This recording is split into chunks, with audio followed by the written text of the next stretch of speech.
dan dikatakan oleh Allah sebagai orang yang zalim. Kepada siapa? Kepada Allah. Karena mereka tidak menunaikan hak Allah yang paling utama. Demikian juga kesyirikan, ya. Maka Allah mengatakan innasyirka lazulmun azim. Sesungguhnya kesyirikan adalah kezaliman yang paling besar.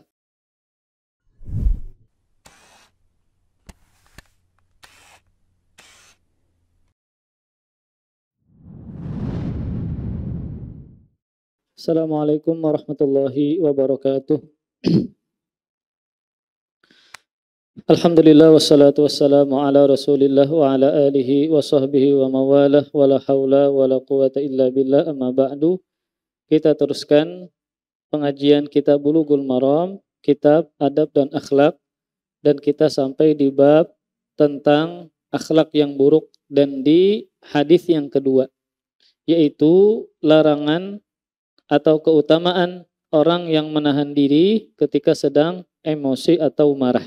Kita baca hadisnya. An Abi Hurairah radhiyallahu taala anhu anna Rasulullah sallallahu alaihi wasallam qala laisa syadidu bis-sur'ah innamas syadidul ladzi yamliku nafsahu indal ghadab. Hadis ini sahih, diriwayatkan oleh Al-Imam Bukhari dan Imam Muslim. Dari sahabat Abdurrahman bin Sakhar atau masyhurnya dengan sebutan Abu Hurairah, semoga Allah meridhai beliau, bahwasanya Rasulullah sallallahu alaihi wasallam bersabda, bukanlah orang yang kuat itu orang yang selalu menang dalam bergulat atau berkelahi.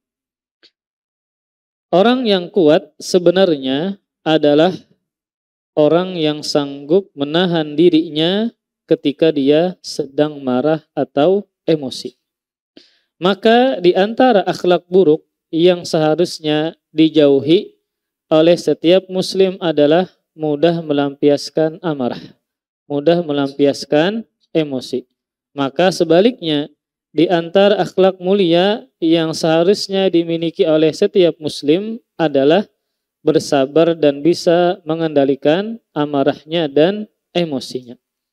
Maka orang yang memiliki sifat pemarah, ya, maka dia berusaha untuk mengubah sifat tersebut kalau dia ingin dikatakan sebagai seseorang yang memiliki akhlak mulia. Karena sesungguhnya akhlak mulia tersebut bisa diraih dan akhlak buruk bisa dirubah. Maka bisa jadi ada seseorang yang emosian atau pemarah karena memang karakternya seperti itu. Karena memang dari kecil seperti itu. Bisa jadi faktornya adalah karena lingkungannya yang membentuk dia menjadi orang yang pemarah sejak kecil. Entah misalnya orang tuanya sering dia lihat, ya, sering marah-marah, sering berantem, sering kelahi, sehingga akhirnya anak ini terbentuk karakternya menjadi seorang yang pemarah. Nah, ketika dia dewasa, suka melampiaskan emosi, suka melampiaskan amarahnya. Maka pertanyaannya adalah apakah karakter seperti ini bisa dirubah? Maka jawabannya bisa. Buat apa Nabi SAW diutus oleh Allah untuk menyempurnakan akhlak kalau seandainya akhlak itu tidak bisa dirubah? Kalau seandainya sifat yang buruk itu bisa dirubah. Makanya dalam hadis Nabi SAW, Nabi banyak menyebutkan tentang keutamaan orang yang bisa mengendalikan emosinya, orang yang bisa menahan amarahnya. Karena itu termasuk bagian dari akhlak mulia. Maka di antara hadis yang memotivasi seseorang, yang bisa merubah karakter seseorang yang pemarah menjadi orang yang penyabar, di antaranya sabda Nabi SAW, hadis yang diriwayatkan oleh Abu Dawud dan disahihkan oleh Syalbani. Nabi SAW bersabda, ana zaimun bibaitin fi a'lal jannah liman hassana khuluqahu. Aku menjamin sebuah rumah, sebuah istana di atas surga bagi orang yang memperbaiki, memperindah akhlaknya, termasuk dia berusaha untuk bisa mengendalikan emosinya dan amarahnya. Karena memang kita punya watak yang namanya marah. Namun ketika marah itu terjadi, kita bisa kendalikan, kita bisa redam, inilah yang termasuk dari akhlak mulia. Kemudian sangat banyak keutamaan meredam amarah. Maka yang pertama adalah ada jaminan surganya Allah Subhanahu wa taala. Seperti hadis tadi.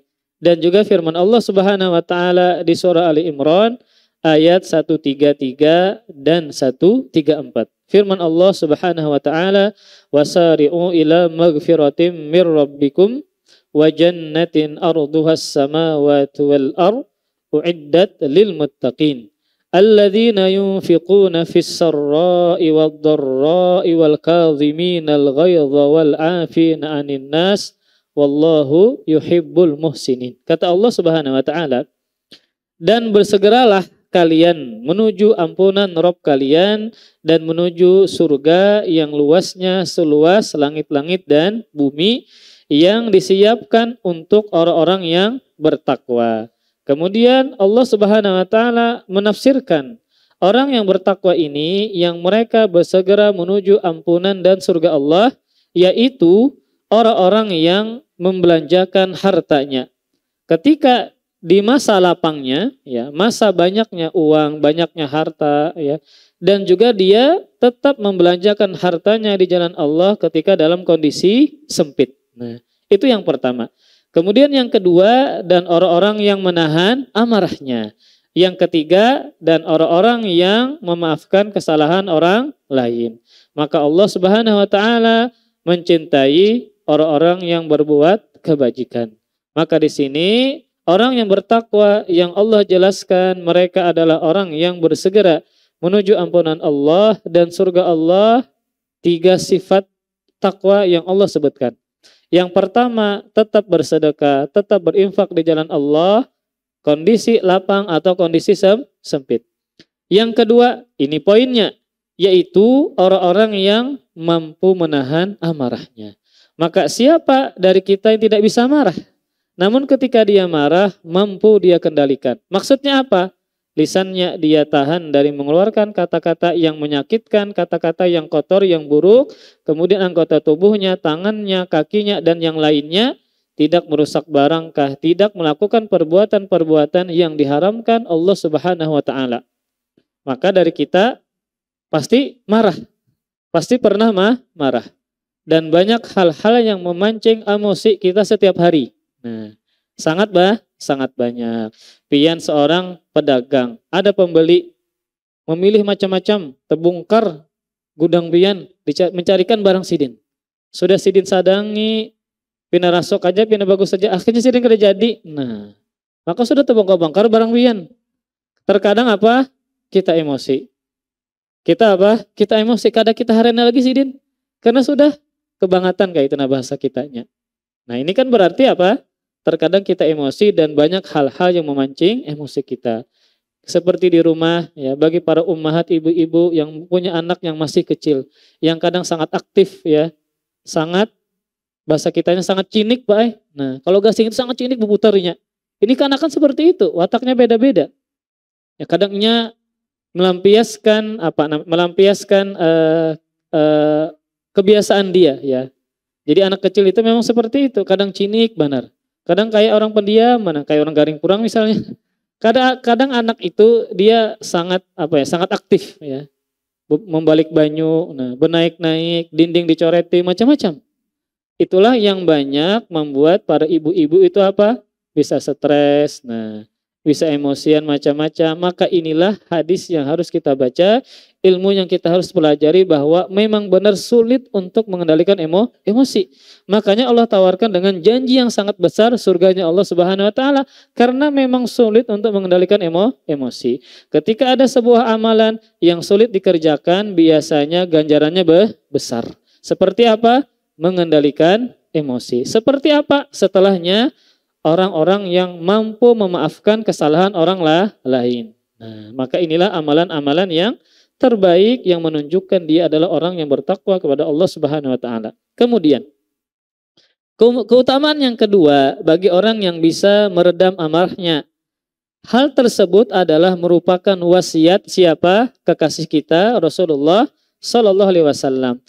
Disebutkan dalam hadis yang masyhur yang sudah sering kita dengar, yang bahkan anak kecil sudah menghafal. Nah, ada seorang sahabat yang datang kepada Rasulullah SAW, dia mengatakan kepada Nabi, "Ausini, wahai Rasul, berilah wasiat untukku." Nah, maka Nabi menjawab cuma 2 kata, Pak La tagdob. Apa la tagdob? Jangan marah. Makna jangan marah ini ada 2 makna. Ada 2 makna. Yang pertama adalah kalau marah mampu dikendalikan. Karena kita memang tidak bisa untuk tidak marah. Namun ketika marah bisa dikendalikan. Ini makna pertama. Yaitu apa? Kalau marah bisa dikendalikan. Lisan tidak mengatakan kata-kata yang kotor. Tangan, kaki tidak mengerjakan yang dilarang Allah Subhanahu wa taala.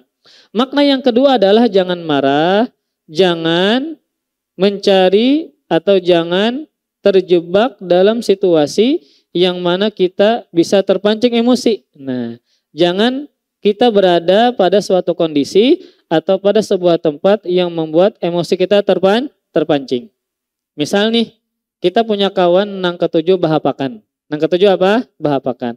Kalau kita berkumpul lawan inya, kawan ini mahapaki beliwar lawan kita. Nah, sebenarnya ya bagi kawan ini dia melihat wajah kita kayaknya kada sarik, Bang. Tapi sebenarnya kita ini kada nyaman ketika apa? Kawan ini berlebih-lebihan begayaan. Sehingga kawan tadi kada hakon beparak, khawatir emosinya terpancing. Maka makna yang kedua adalah jangan marah. Jangan berada pada suatu kondisi atau tempat yang bisa memancing emosi kita. Contoh, nah, bini lagi sedang haid. Nah, ini jangan dipancing-pancing. Jangan digayai. Kadang ada yang sensitif. Kadang kalau digayai, ketika anak nangis, jangan disuruh inya yang mendiamkan. yang mendiamkan. Jadi makna la tagdob yang pertama adalah kalau marah mampu dikendalikan. Yang kedua, kita berusaha menghindari kondisi atau tempat yang bisa membuat emosi kita terpancing. Kemudian, lalu sahabat ini merasa tidak puas sehingga dia mengulang-ulangi minta wasiat kepada Nabi. Faraddada miraran. Lalu sahabat ini mengulang-ulangi minta wasiat kepada Nabi. Tetap jawabannya adalah la tagdob, jangan marah. Nah, maka ini wasiat yang Nabi sebutkan kepada salah satu sahabat, yang mana wasiat ini lebih menekankan untuk dikerjakan. Beda dengan nasihat, beda dengan arahan. Wasiat biasanya lebih dalam dan lebih tinggi daripada hanya sekedar nasihat. Namun ternyata sahabat ini ketika dia minta wasiat, merasa kurang puas, dia ulangi lagi, namun tetap jawabannya apa? La tagdob, jangan marah. Nah, jangan marah. Kemudian yang ketiga, ya, di antara keutamaan bisa meredam amarahnya adalah dijanjikan ya mendapat bidadari yang dia inginkan. Nah, subhanallah. Ini bagi ya para laki-laki yang memang biasanya sering terpancing emosinya. Ada sebuah hadis yang dikeluarkan oleh Al-Imam At-Tirmidzi, Rasulullah sallallahu alaihi wasallam bersabda, "Man kadhama ghaidhan wa huwa yaqdiru ala an yunaffidhahu da'ahu Allahu ala ru'usil khalaik yaumal qiyamah hatta yukhayyirahu fi ayyil khuri sya'a." Barang siapa yang mampu meredam emosinya, amarahnya, padahal dia mampu untuk melampiaskannya, seperti seorang pemimpin kepada bawahan. Nah, ini kan dia mampu melampiaskannya karena yang dia marahi adalah karyawannya, adalah bawahannya. Seperti suami kepada istrinya. Suami adalah pemimpin, nah ketika dia marah sebenarnya dia mampu untuk melampiaskannya. Karena dia adalah bawahan dia. Anggota keluarga dia. Dia pemimpinnya. Nah ketika dia mampu untuk melampiaskannya, ternyata dia tahan. Ternyata dia redam. Maka niscaya Allah Subhanahu wa taala akan memanggilnya pada hari kiamat di hadapan seluruh makhluknya. Sehingga Allah Subhanahu wa taala mempersilahkan dia untuk memilih bidadari yang mana dia sukai. Kira-kira bidadari ini anaknya di mana, Pak? Di surganya Allah Subhanahu wa taala. Nah, maka ini para ikhwah sekalian termasuk juga amalan yang membuat kita masuk ke dalam surga Allah Subhanahu wa taala. Kemudian ada beberapa cara untuk meredam emosi dan amarah. Ini umum untuk laki-laki dan perempuan, untuk para suami, para istri dan siapapun yang mana memang karakter kita adalah bisa marah. Maka yang pertama adalah dengan berta'awudz, mengucapkan a'udzubillahi minasyaitonirrajim. Karena memang ketika seseorang marah maka terkompori, dipanaskan oleh syaitan. Sehingga kita ingin sekali melampiaskan amarah tersebut. Ingin sekali mengucapkan kata-kata yang menyakitkan. Maka bacalah a'udzubillahi minasyaitonirrajim. Aku berlindung kepada Allah dari syaitan yang terkutuk, yang terlaknat. Dalam sebuah hadis yang sahih yang diriwayatkan oleh Bukhari dan Muslim, Rasulullah Shallallahu Alaihi Wasallam pernah bersabda, ketika beliau melihat seseorang sahabat yang sedang marah sampai urat lehernya kelihatan. Nah, ini kan memang sarik panar sudah apa? Kancang urat. Kadang kalau orang itu kena ada penyakit apa, Pak? Yang kalau inya marah, tegang, sakit leher itu apa ya? Apa penyakit apa itu? Itulah apa namanya? Darah tinggi. Nah, kalau pian misalnya darah tinggi, sarik, urat pian kelihatan, sakit gulu pian, Pak. Sakit gulu, bisa sakit leher. Ya.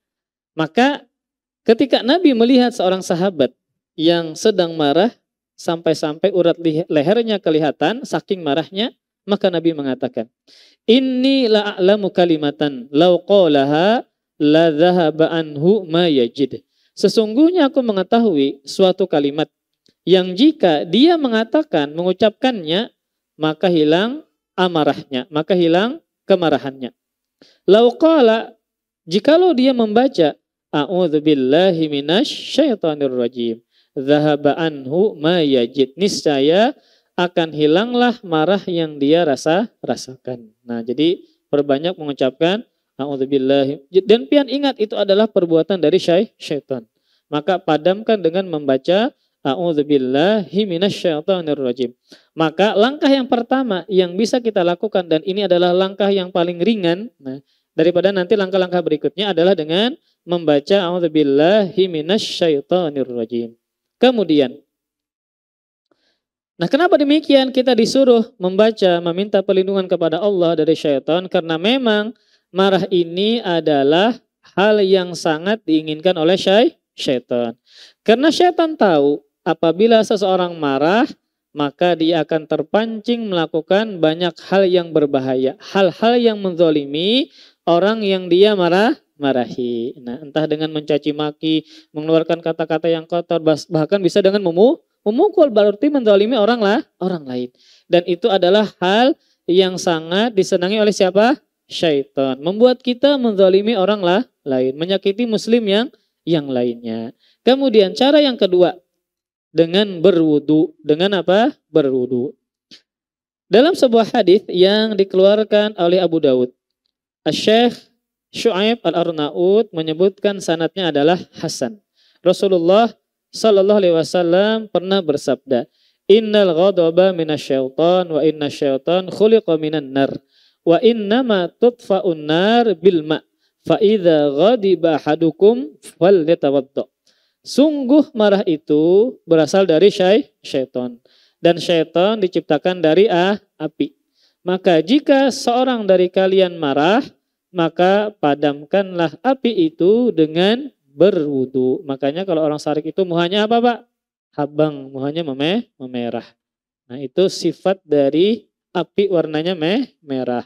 Maka kalau sarik, baca a'udzubillahi minasyaitonirrajim.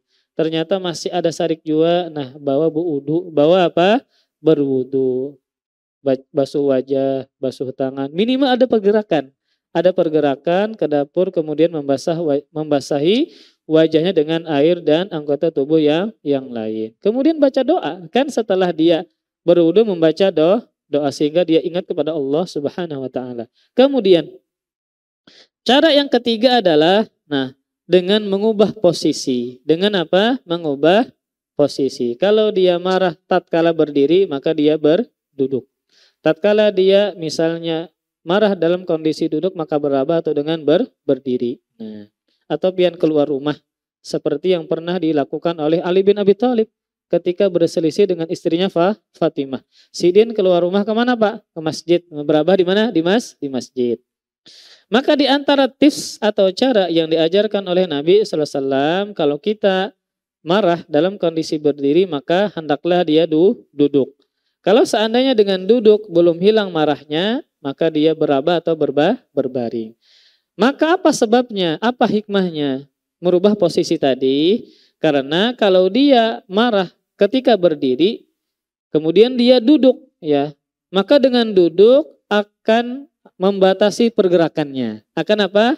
Membatasi pergerakannya. Kalau misalnya dia berdiri nih sarik, dia bisa menampar orang yang dia marahi. Tapi kalau dia duduk bahkan beraba, maka akan membatasi apa Pak? Pergerakannya, ngalih menjangkau orang yang berdiri. Nah, jadi ketika dia marah, maka duduk kemudian beraba, sehingga itu membatasi apa? Pergerakannya. Maka dia tidak mudah memukul, menendang, ya. Kemudian tangannya juga tidak mudah menjangkau benda-benda yang di sekitarnya, ya, karena dia duduk atau berabah. Nah, maka inilah yang diajarkan oleh Nabi Shallallahu Alaihi Wasallam. Kalau dia marah maka dengan merubah kondisi, ya, tadi dengan duduk atau dengan berabah. Atau dia bisa keluar rumah, ya, mencari angin, ya, bawa alat pancing misalnya kalau bisa gitu. Jadi intinya adalah dengan merubah posisi tadi dengan duduk atau dengan berabah. Kemudian, nah, di antara hikmahnya lagi adalah kalau dia berdiri maka dia duduk. Nah, yang mana ketika dia dalam kondisi duduk kan berarti dia dalam posisi rendah. Lebih rendah daripada orang yang dia marahi kalau yang dia marahi adalah dalam kondisi berdiri. Maka ini adalah posisi orang yang tawadu. Orang yang tawadu. Yang mana biasanya orang yang marah itu dia bisa memarahi orang lain karena dia karena dia menganggap dirinya lebih baik daripada orang tersebut. Makanya kita berani nggak memarahi ustadz kita? Kada wani, karena pian tawadu ulun sidin. Kalau seandainya kita kada tawadu, ya, merasa lebih hebat daripada orang tersebut, biasanya suka memarahi orang tersebut. Maka dengan mengubah posisi tadi, dengan pian berduduk, nah maka posisi pian menjadi rendah, ya, maka bisa lebih tawadu sehingga kita bisa mengendalikan emosi kita. Kemudian di antara tips juga adalah dengan diam, dengan berdiam. Maka ulun tidak suka dengan ungkapan kalau pian sarik maka keluarkan apa yang ada di hati pian. Nah, ulun kada setuju.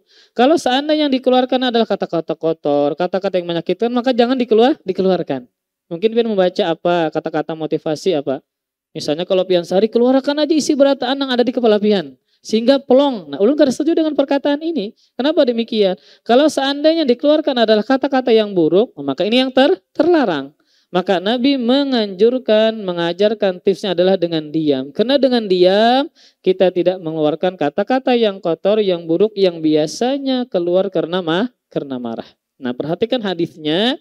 Hadis yang dikeluarkan oleh Imam Ahmad yang disahihkan oleh Syalbani. Rasulullah Sallallahu Alaihi Wasallam bersabda, "Idza ghadiba ahadukum falyaskut." Nah, apabila salah seorang dari kalian marah, maka diamlah. Kenapa demikian? Karena kalau kita berbicara, kita ingin keluarkan kata-kata, nah bisalah nang kata-kata keluar kata-kata motivasi kada mungkin Bang. Pas pian sarik yang keluar adalah kata-kata motivasi, ini sulit, ya.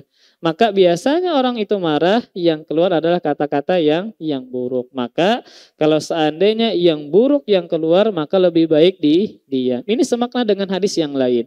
Man kana yu'minu billahi wal yaumil akhir fal yaqul khairan aw liyasmut. Barang siapa yang beriman kepada Allah dan hari kiamat, maka hendaklah dia berkata-kata yang baik atau diam. Kalau seandainya kita renungkan, kalau ulun ibu pandir nih pas marah, ulun menyakiti orang yang ulun marahi, ya, menggibah atau mencaci maki orang yang ulun marahi, lebih baik ulun diam. Demi mengamalkan sabda Nabi sallallahu alaihi wasallam, kalau marah maka hendaklah diam.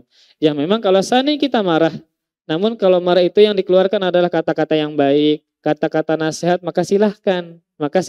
Silahkan. Namun seandainya kata-kata ini kotor, ya, Kalau pian misalnya marah, pasti pian keras nada bicara pian. Nah, maka lebih baik apa? Pian diam. Dikhawatirkan yang keluar adalah kata-kata yang bisa menzalimi orang tersebut.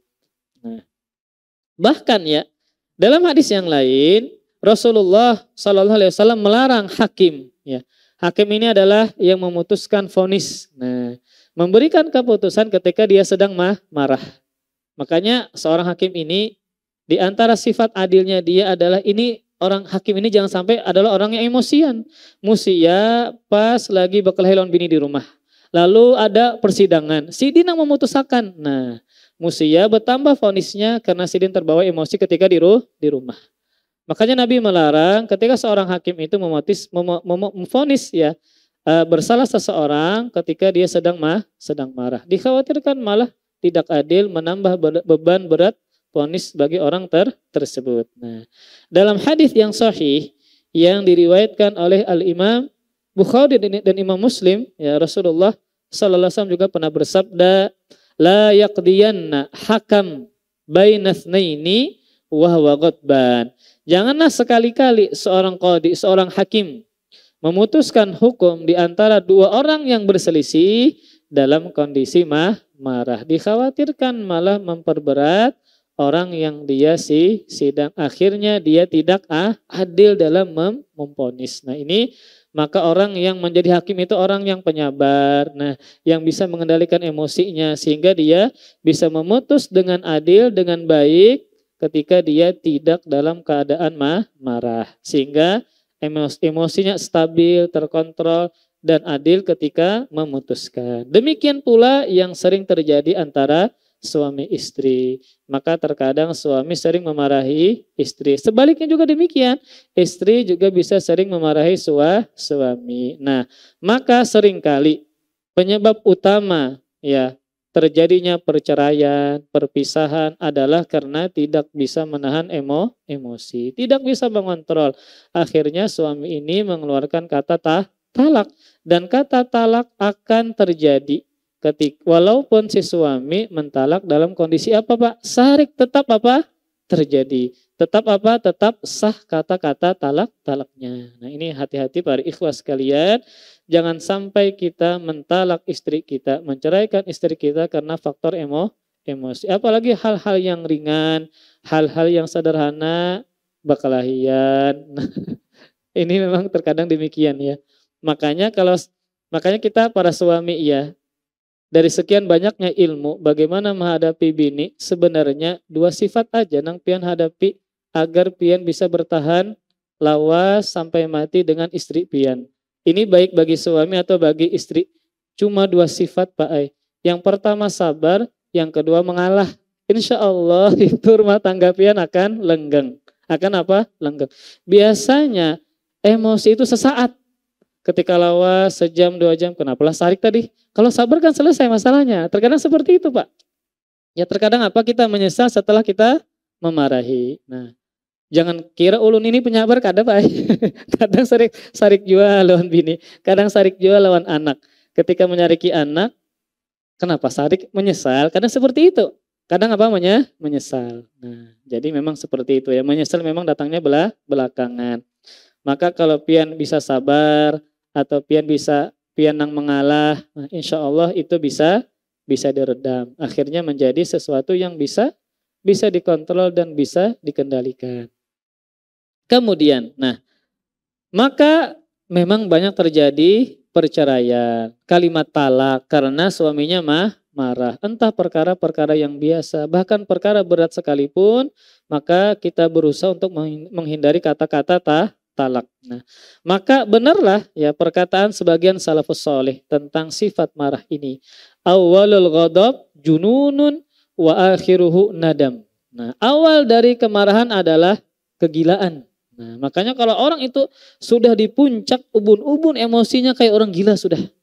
Menyenyarik ya. Kadang macam-macam tangannya merusak ini kayak orang gila.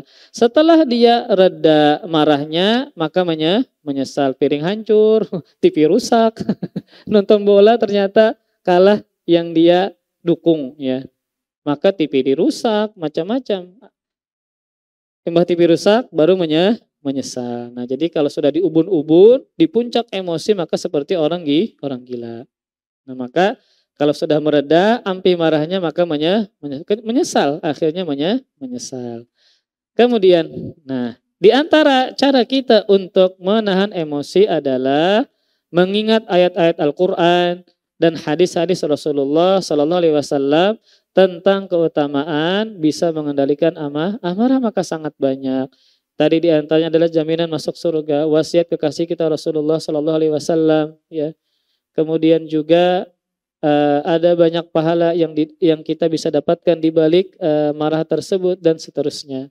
Kita renungkan ayatnya, hadisnya, inilah fungsi dari kita belajar. Kemudian lanjut ke hadis yang ketiga, masih berkaitan dengan hadis-hadis tentang sifat yang buruk. Nah, jadi yang pertama hadisnya adalah berkaitan dengan hasad. Yang kedua hadisnya berkaitan dengan marah. Yang ketiga ini secara umum berkaitan dengan menzalimi orang lain. Hadis yang ketiga masih berkaitan dengan sifat-sifat dan akhlak yang buruk berkaitan dengan menzalimi. Maka perbuatan zalim adalah kegelapan yang bertumpuk-tumpuk pada hari kiamat. Banyak melakukan kezaliman, sejatinya kita akan mendapatkan kegelapan-kegelapan pada hari kiamat. Yang ruginya, yang menjadikan mudarat kita adalah karena melakukan kezaliman.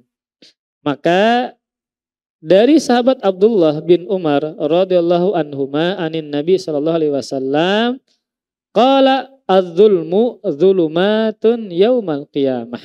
Dari sahabat Abdullah bin Umar, semoga Allah meridhai keduanya, beliau berkata, Rasulullah sallallahu alaihi wasallam bersabda, kezaliman adalah merupakan kegelapan-kegelapan yang bertumpuk pada hari kiamat. Hadis ini sahih, diriwayatkan oleh Bukhari dan Muslim. Maka perhatikan hadis ini, perhatikan Rasul mengatakan perbuatan zalim adalah kegelapan-kegelapan yang bertumpuk pada hari kiamat.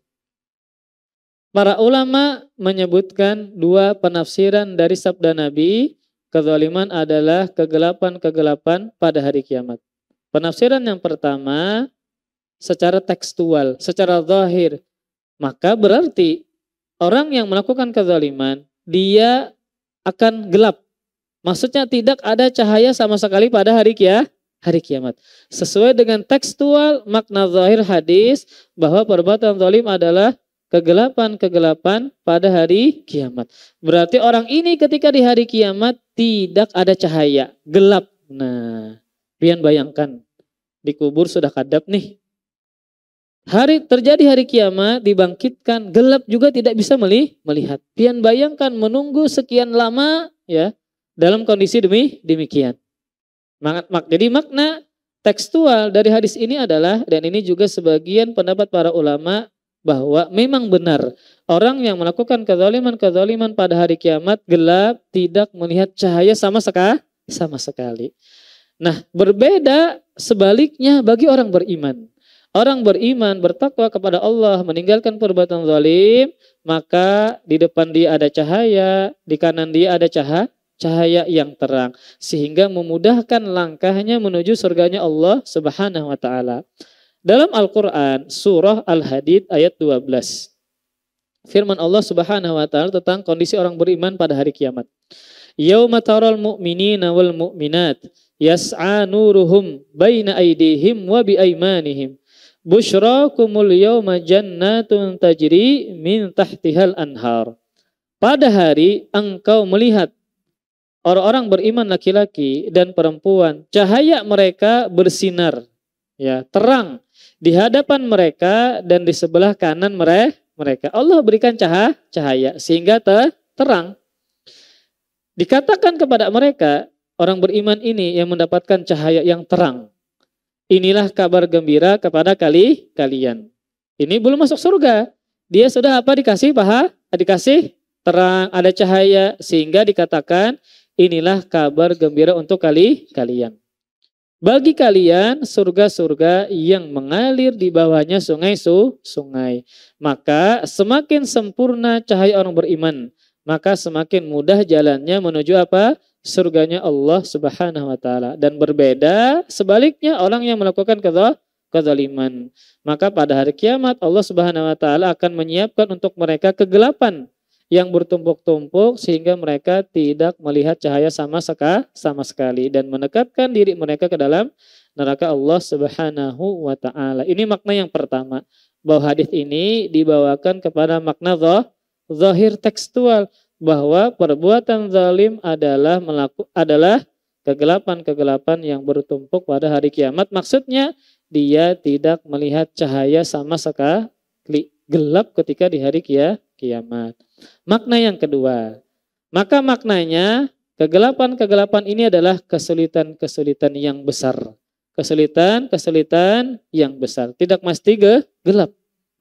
Pada hari kiamat sangat banyak kesulitannya, sangat besar huru-haranya. Maka perbuatan zalim adalah mendapatkan kesulitan-kesulitan yang besar pada hari kiamat. Nah, di antara kesulitan tersebut adalah di padang mahsyar, matahari didekatkan, kita dengan kondisi telanjang, tanpa alas kaki dan tanpa dikhitan. Maka tubuh manusia mengeluarkan paluh keringat tergantung amalan masing-masing.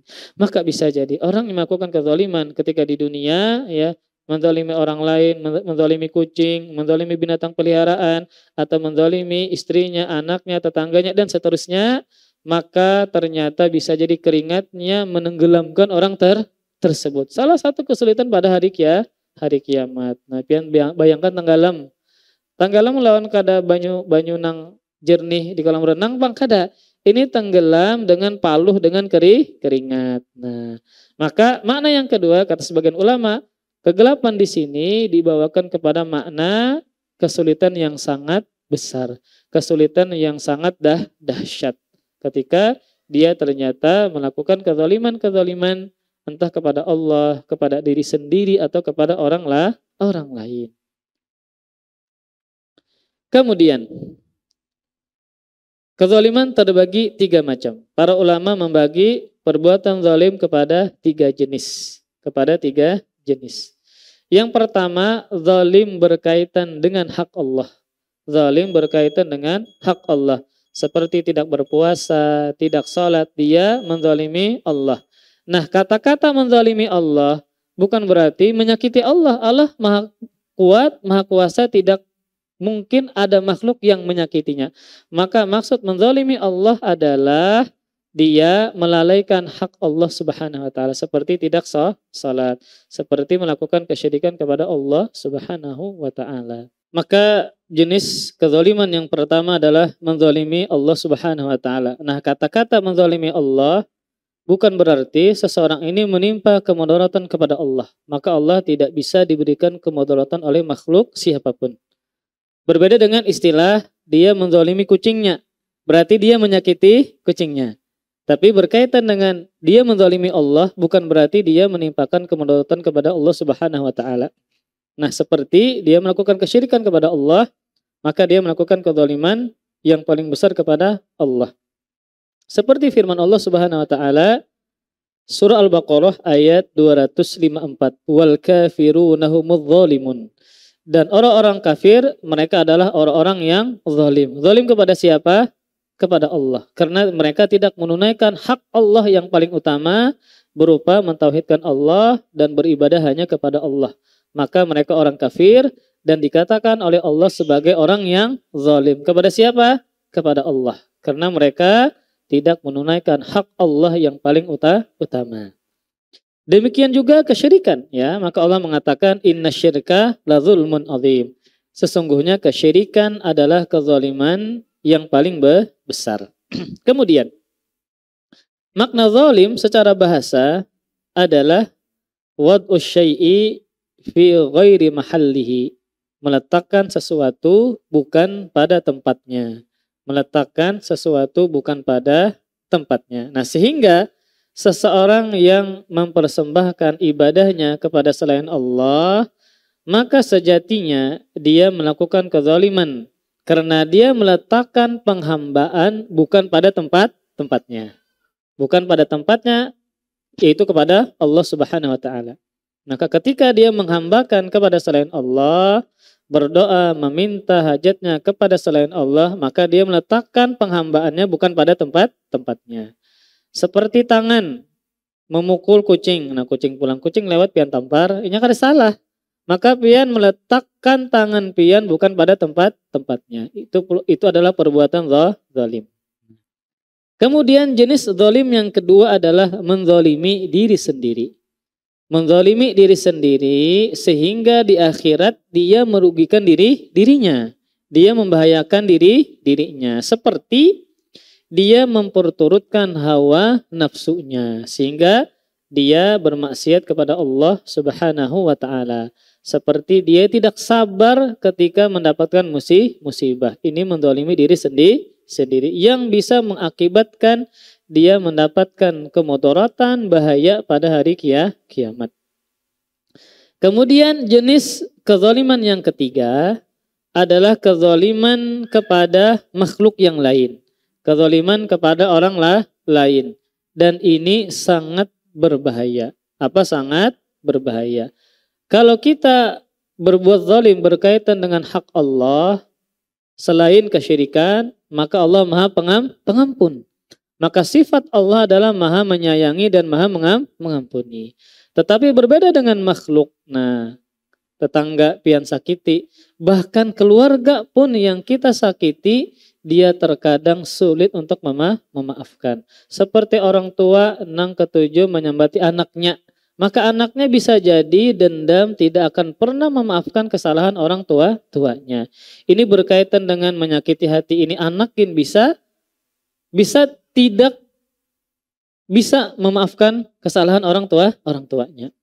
Nah, entah misalnya orang tuanya menelantarkan dia saat kecil, ya, sehingga anaknya ketika tumbuh dewasa sangat dendam dan membenci orang tuanya.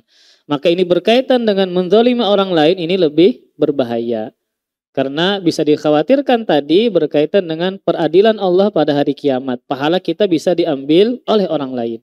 Maka semakin banyak yang dizalimi, ini ulun kada kaum bayangkan kalau isi din ini menzalimi orang banyak seperti korupsi. Ini subhanallah Pak. Duit rakyat nang diambil. Nah, rakyat Indonesia berapa jumlahnya? 200 jutaan lah. Misalnya apa namanya? Ya misalnya uang rakyat, macam-macam dikumpulkan, uang haji dikorupsi misalnya. Kayak pengen mengembalikan lawan orang banyak. Kada dikembalikan.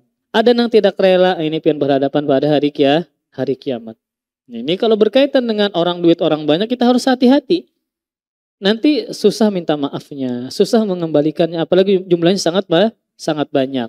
Dan tidak akan pernah terhapuskan walaupun di penjara, Pak.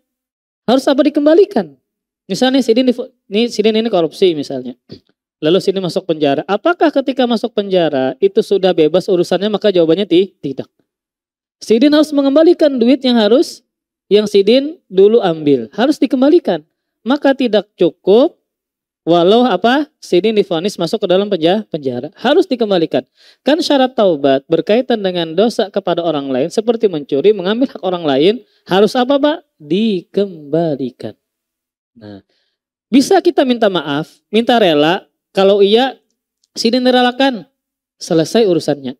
Tapi kalau pian minta maafkan, minta direlakan, dihalalkan, sidin kada mau, wajib dikembalikan. Wajib apa? Dikembalikan, dan urusannya tidak selesai sekalipun vonis penjara sudah ditetapkan. Tetap apa? Harus duitnya apa? Dikembalikan. Ini kita sangat hati-hati berkaitan dengan duit orang banyak. Jangan sampai tekalap, jangan sampai apa? Tekalap. Akhirnya dia bisa menzalimi orang banyak. Kemudian maka tadi kezaliman ada 3 macam. 1 zalim kepada Allah, 2 zalim kepada diri sendiri, 3 zalim kepada orang lain. Maka wallahu a'lam, bisa jadi Al-Hafidh Ibnu Hajar Al-Asqalani menyebutkan hadis ini berkaitan dengan kerugian orang yang zalim, maka bisa jadi maksudnya adalah zalim kepada orang lain. Zalim kepada orang lain yang mana kesulitannya bertumpuk-tumpuk. Di antara kesulitan yang besar yang dihadapi orang yang menzalimi orang lain adalah tadi masalah pahala. Pahala yang diambil, kalau sudah habis pahalanya, maka dosa orang yang dizalimi ditimpakan kepada si yang menzalim tadi. Nah, maka Ini harus kita perhatikan. Inilah yang membuat kita harus berhati-hati terhadap lisan kita, terlebih tulisan kita di media sosial. Kemudian dalam hadis qudsi Allah Subhanahu wa taala berfirman, Allah menetapkan dirinya, ya ibadi inni haramtu dzulma ala nafsi wa ja'altuhu bainakum muharraman fala tadzalamu. Hadis ini sahih dikeluarkan oleh Imam Muslim. Nabi kita Muhammad sallallahu alaihi wasallam bersabda dari Allah Subhanahu wa taala, Allah mengatakan, "Wahai hamba-hambaku, sesungguhnya aku mengharamkan kezaliman atas diriku."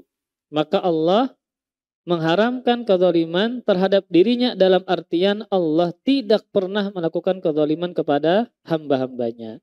Oleh karena itulah kata Allah, maka aku menjadikan kezaliman ini di antara kalian diharamkan. Maka kalian janganlah melakukan kezaliman. Maka di sini Allah menetapkan dirinya tidak tidak menzalimi hamba-hambanya. Maka Allah menyuruh kepada kita untuk mengikuti Allah. Jangan sampai kita menzalimi orang lain. Kemudian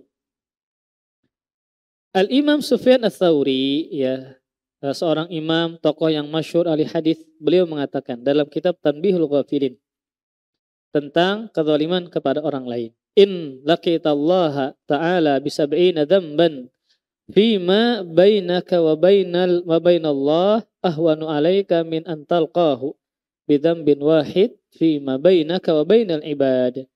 Apabila engkau bertemu Allah, maksudnya mati, dengan membawa 70 dosa antara engkau dengan Allah. Misal ada seseorang yang meninggal dunia dengan membawa dosa 70. Tapi dosanya ini antara dia dengan Allah. Itu lebih ringan bagi engkau daripada engkau bertemu Allah mati dengan membawa satu dosa saja. Tapi dosanya antara engkau dengan hamba. Nah, maka apa? Kenapa demikian? Karena Allah Maha Pengampun, Allah Maha Penyayang. Sedangkan satu dosa tadi yang dosanya antara dia dengan orang lain, maka orang lain ini ketika hari kiamat tamak dengan mencari pahala. Maka bisa jadi dia pada hari kiamat menuntut mencari pian, ingin mengambil pahala pian. Nah, maka harus hati-hati menzalimi orang lain. Maka inilah yang Nabi sabdakan di tengah para sahabatnya ketika Nabi bertanya tentang orang yang muflis. Orang yang bangkrut, maka otomatis sahabat menyangka bangkrut adalah orang yang tidak punya dinar dan dirham. Orang yang bangkrut adalah orang yang tidak punya duit. Tapi Nabi mengatakan konteksnya adalah bangkrut di akhirat. Ketika dia datang membawa pahala puasa, sholat, ya. Namun ketika dia di dunia, dia mensyatam, dia mencaci maki orang lain. Dia mengambil harta orang lain. Dia memakan harta orang lain. Dia menumpahkan darah orang lain.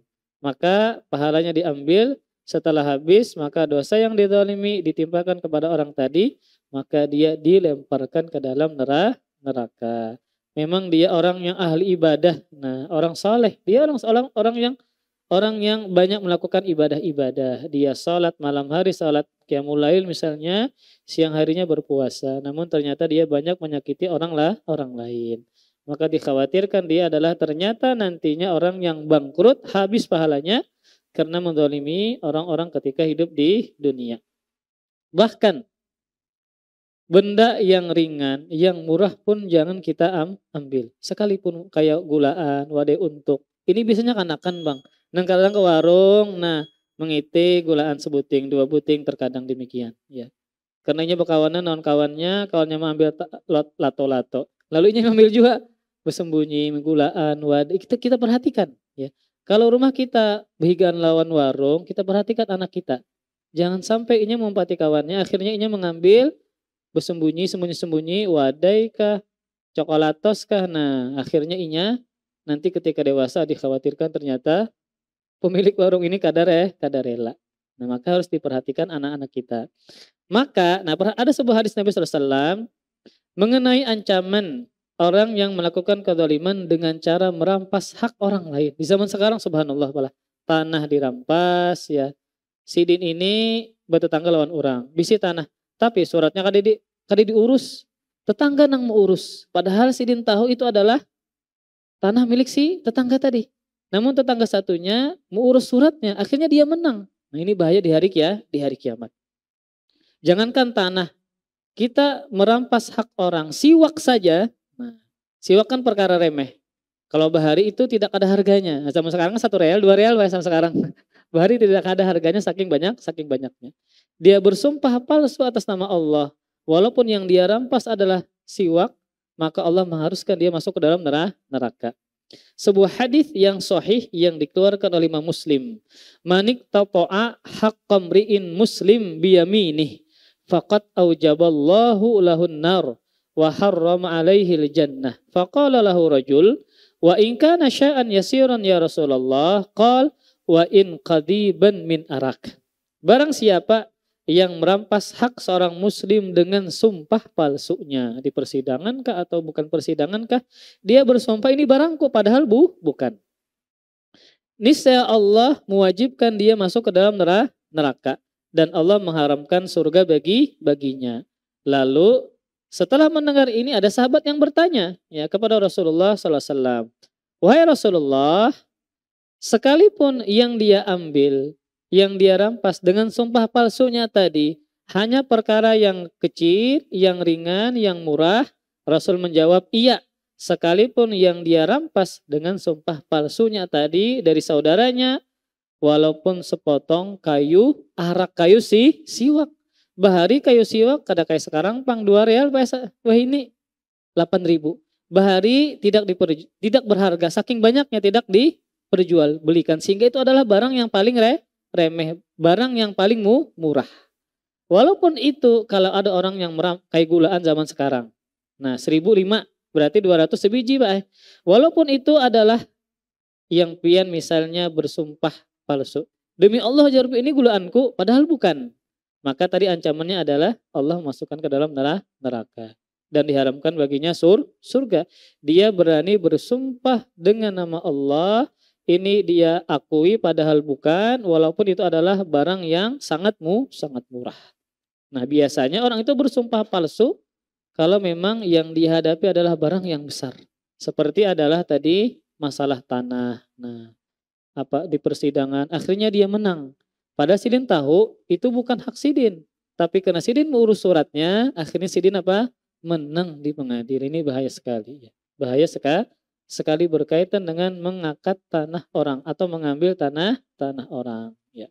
Nah, ada sebuah hadis yang lain yang menjadi ancaman bagi masalah tanah. Nah, kita sebutkan hadis secara khusus. Hadis ini juga sahih yang diriwayatkan oleh Bukhari dan Muslim.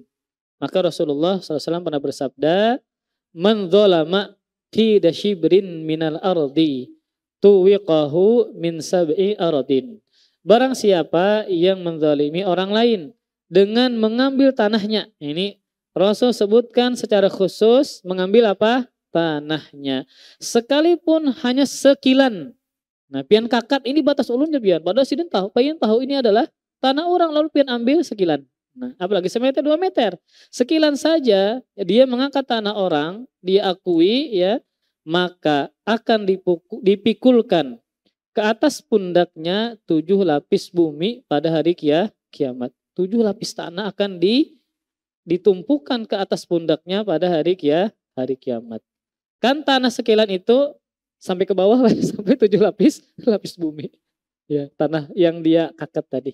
Nah ini zaman sekarang kita perhatikan. Kadang banyak orang yang berselisih masalah tanah. Nah ini hati-hati. Ya hati-hati. Jangan sampai mengangkat tanah orang kalau jualan tanah. Berbisnis malah bisnis tanah ya, maka perhatikan batas orang di mana ya, jangan sampai menzalimi.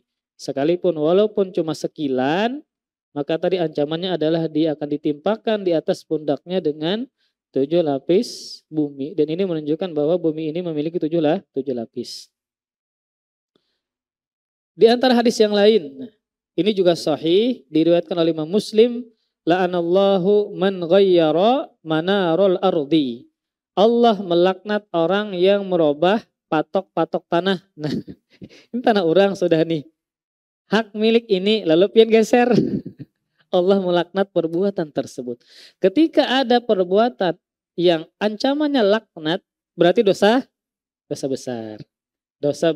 Besar. Ini jadi secara tegas, secara khusus Nabi banyak menyinggung tentang ancaman berkaitan masalah tanah.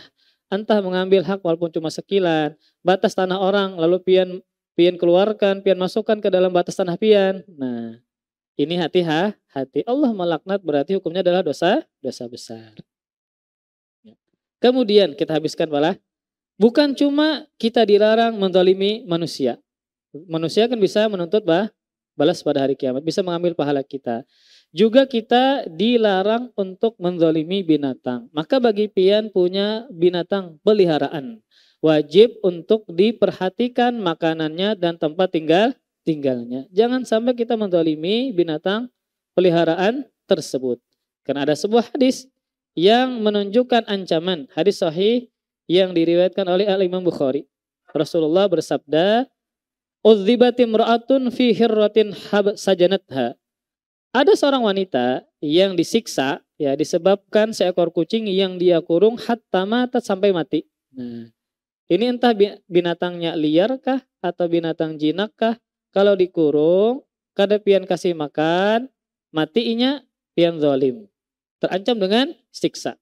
Ada seorang wanita disiksa disebabkan seekor kucing yang dia kurung sampai mati. Pada khalat fihan nar, akibatnya perempuan ini masuk ke dalam neraka karena dia mengurung kucing sampai mati. La hiya at'amatha, perempuan ini tidak memberikan makan. Wala saqatha, dan tidak memberikan minum. Idh habasatha, karena dia mengurungnya.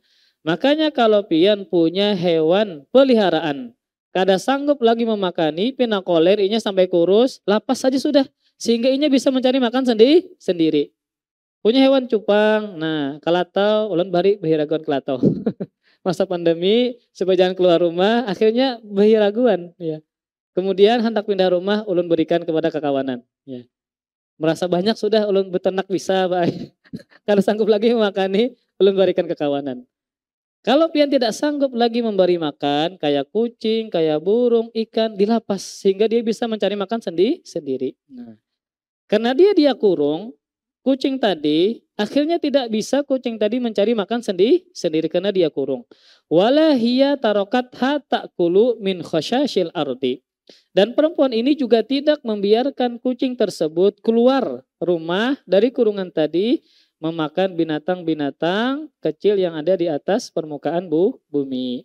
Akhirnya dia mati karena dikurung, maka perempuan tadi disiksa oleh Allah karena menzalimi kucing. Nah, binatang saja diancam dengan siksa. Bagaimana manusia? Kalau manusia bisa mengambil pahala pian, dosanya bisa ditimpakan kepada kalau binatang kada. Binatang kada bisa mendoakan keburukan lawan pian. Tapi kalau orang yang dizalimi, doanya apa? Mustajab. Ya, apa hadisnya? Dakwatul mazlum mustajabah. Laisa bainaha wa bainallah hijab. Doa orang yang dizalimi itu dikabulkan. Tidak ada antara dirinya dengan Allah pendinding, doanya dikabulkan. Maka hati-hati terhadap orang yang kita zalimi. Walaupun kita seorang atasan, pemimpin, jangan menzalimi bawahan kita. Dia tidak bisa membalas kita secara langsung, tapi dia bisa berdoa kepada Allah untuk ditimpakan keburukan kita. Akhirnya kita bangkrutkah, tidak tenangkah, ya, kena penyakitkah? Akibat dari doa orang yang kita zalimi. Maka hati-hati. Nah, ya, kita cukupkan. Semoga Allah Subhanahu wa taala ya menjaga kita dari segala keburukan, di antaranya perbuatan zalim. Ya, bagaimana kalau kita menegur anak-anak yang ribut saat khutbah Jumat karena mengganggu suara imam saat khutbah? Jazakallahu khairan. Ya, cara menegurnya berarti bisa imbah Jumatan selesai. Nah, pada kuitannya. Karena yang bisa menegurnya dan bisa menjaganya kuitannya.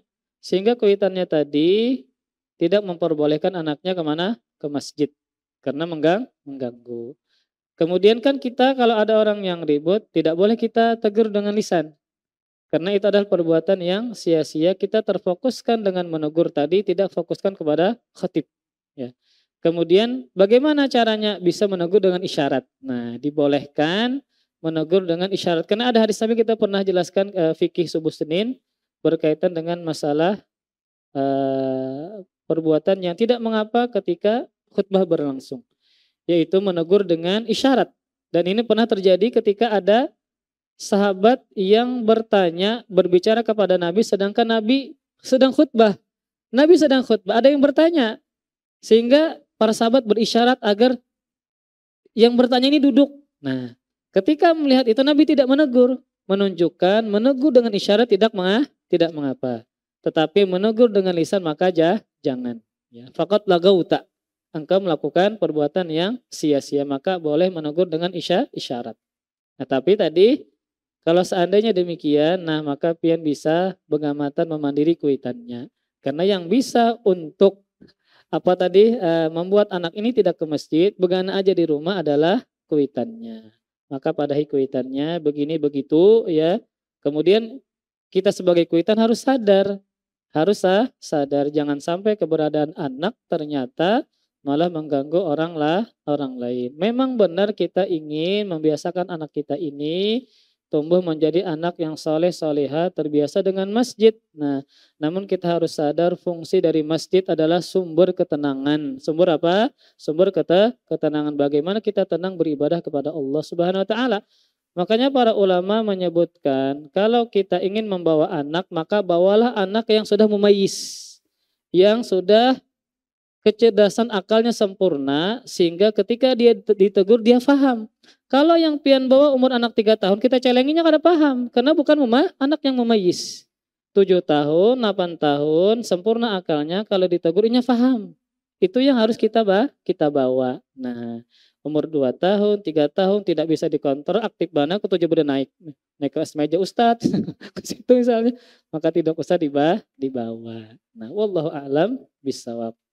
Ya, semoga kita senantiasa dijaga Allah Subhanahu Wa Taala dan semoga Allah Subhanahu Wa Taala menjadikan kita orang yang bertakwa, bukan orang yang suka mendolimi. Wallahu a'lam bishawab.